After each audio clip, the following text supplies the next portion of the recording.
Hello scrapbook friends, this is Jenny Korte from Michigan. I'm happy to be with you to show a technique with the Camera Love Punch. This standalone punch punches a single camera with a beautiful heart shutter in the center. Kelsey from Home Office asked me to create a layout utilizing the Picture This collection and this sketch, and this was what I created using the sketch. I wanted to utilize the Camera Love Punch with the feature that it has a half circle above and below the heart shutter, and it provides a place to insert the paper into below the shutter as well as above the shutter.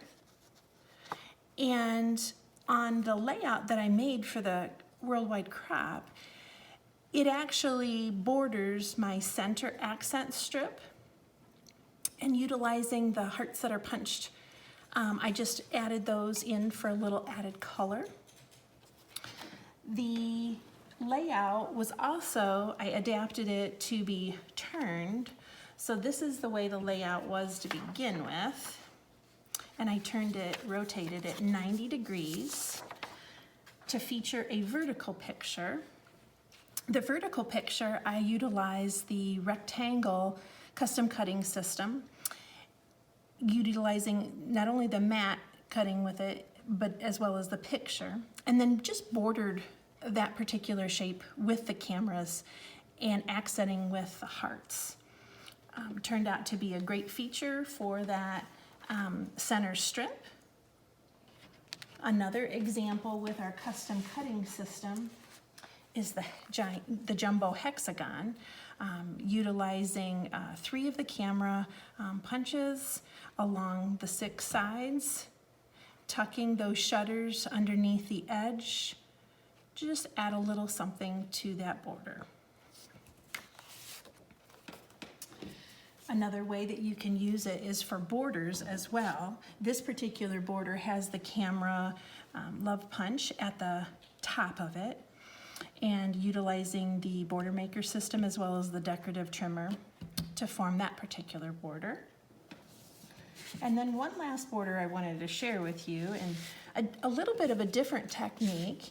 Not only can you edge the paper with that technique that I just showed you, but you can also actually use it within the paper surface.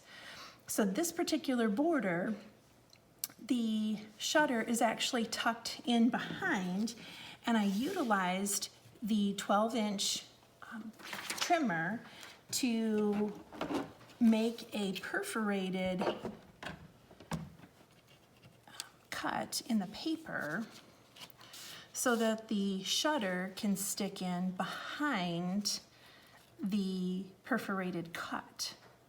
So I took the paper and turned it over and utilized my photo labeling pencil and just took that lower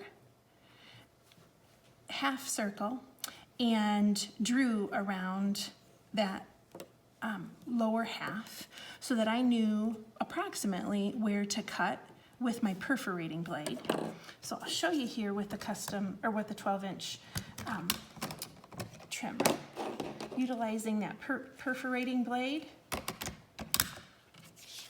take my paper, and this line on the side of the casing of your cutter helps you to line up your paper so that you know where you're cutting. So on this particular cut, I'm going to line up from the one side of the half circle to the other side of my half circle. And to be honest, if it's not exactly right, it's not going to make too big of a difference, because it's not going to be a huge hole in your paper.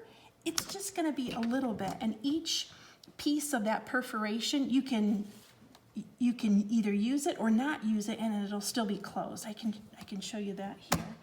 Put that down and then just push down a little bit. So this allows our paper to have that cut in it. And so I actually cut it too far out to the side over here, but I just won't make that perforation pop open. I'm just gonna pop open just where I need that shutter to go through.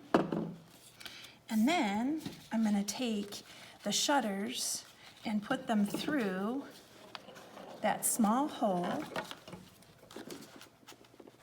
on the front. Well, that one needs a little bit more, Jenny. There we go. And it just gives you a little different technique. Get this in. It just gives you a little different technique to utilize the camera love punch. And so then I would go ahead and adhere that to my paper. And you can kind of see the, I was hoping those two borders were going to go together for my layout.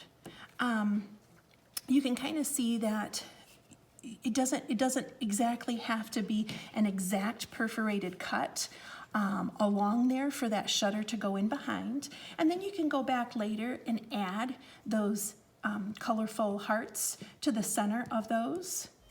But it gives you just one more technique to use with this terrific camera love punch.